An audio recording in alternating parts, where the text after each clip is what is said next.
and I'll be explaining to you all about the Lady Knox Geyser this morning.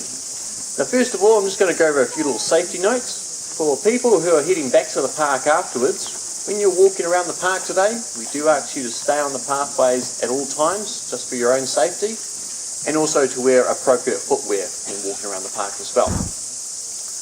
Okay, so I'm just going to tell you a little bit about geysers in the area. In the Taupo region, in the 1800s, it was estimated to be about 130 geysers. Okay?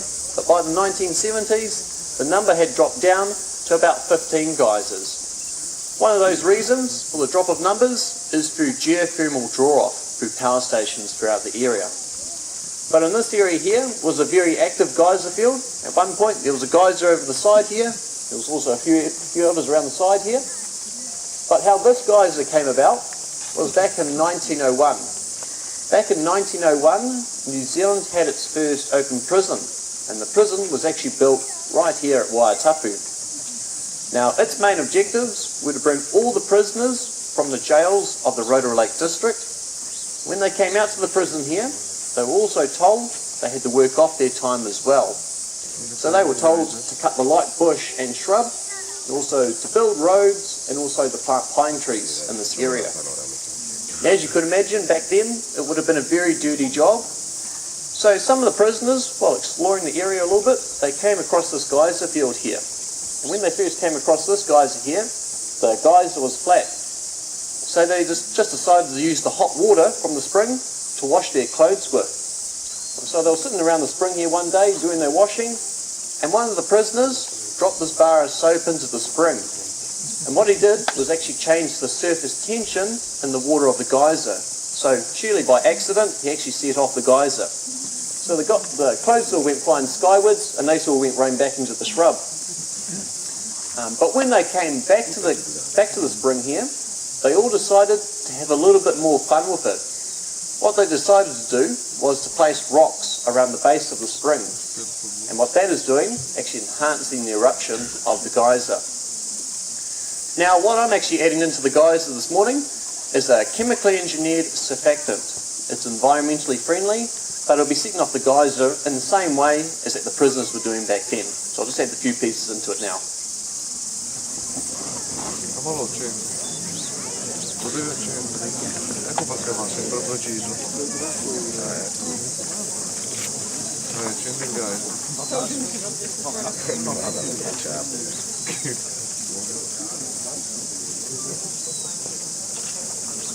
Gli dà da mangiare.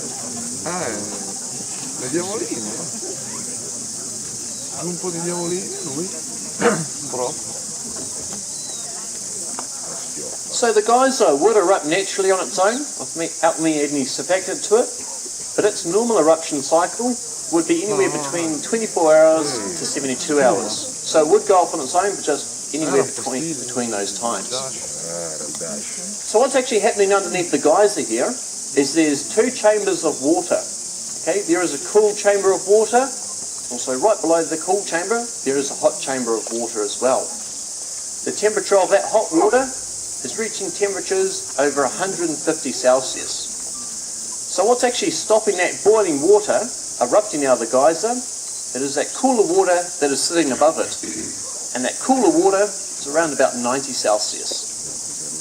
Now, what the surfactant is doing right now is it's actually breaking the surface tension in that cooler water. So the cooler water is actually mixing in with the hot water.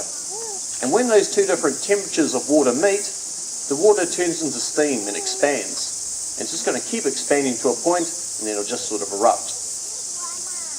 See, the geyser is named after Lady Constance Knox, who was the daughter of Lord Ranfilly, who was the 15th Governor of New Zealand back in May 1903. And his job was to inspect all prisons throughout New Zealand. Of course, he came here to Waitapu, but he brought his family along as well. And they heard about the geyser, so they came down one day, and his daughter, Lady Constance Knox, set off the geyser one day, and they had a little photo shoot, and then they decided to christen it the Lady Knox Geyser. The geyser can reach up to heights of 20 metres, and the eruption tends to last for around about an hour. And during that hour's eruption, around about 25,000 litres of water actually come through the geyser here. Now there is a slight breeze here today, guys, so most likely the sort of guys are still going spraying into the crowd a little bit. Don't worry, the time it sort of lands into the crowd is quite cool. You missed out for your shower this morning, you're in for a bit of a treat. Tends to land on more of this side of the audience right here, just to be helpful. The geyser doesn't look like it's too far away from going off. See, but there's also many different minerals in the water here as well. But the main mineral in this water is silica, and it's giving the geyser the white cone-shaped appearance we see now. Yes, the geyser doesn't look like it's too far away from going off. So if you guys have got any questions at all about the geyser, I'll be happy to answer any questions back at the Visitor Centre. And I hope you enjoy your day here with us at Waiotapu Thermal Wonderland. And I hope you have a nice day, and thank you.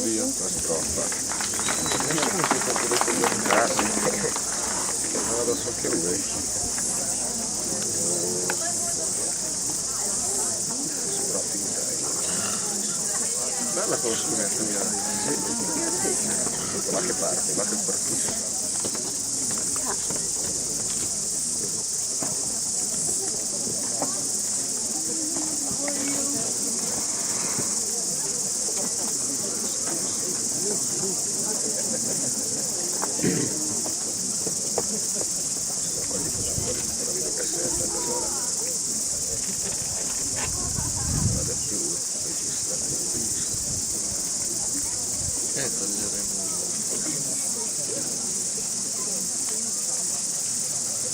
Adesso ti vengo dietro solo,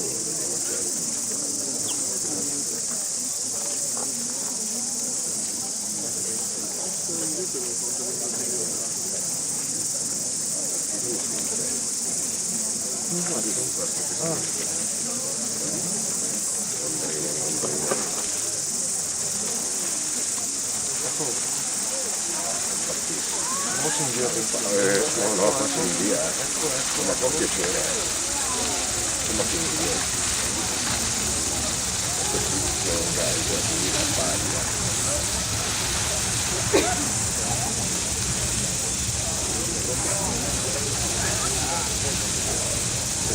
Sta pure una telecamera.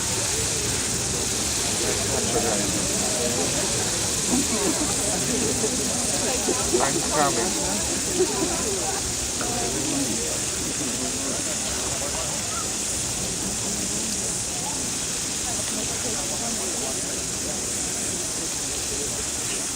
Alla fine posso dire la sensazione che la pizza, il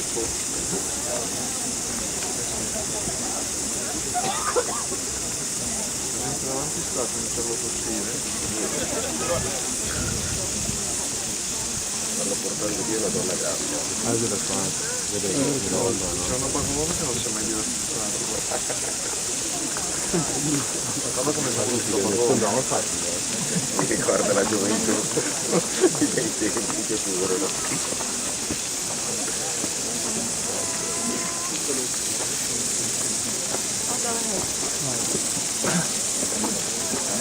Basta. So che finito qua. Come? Adesso voglio. Ma come?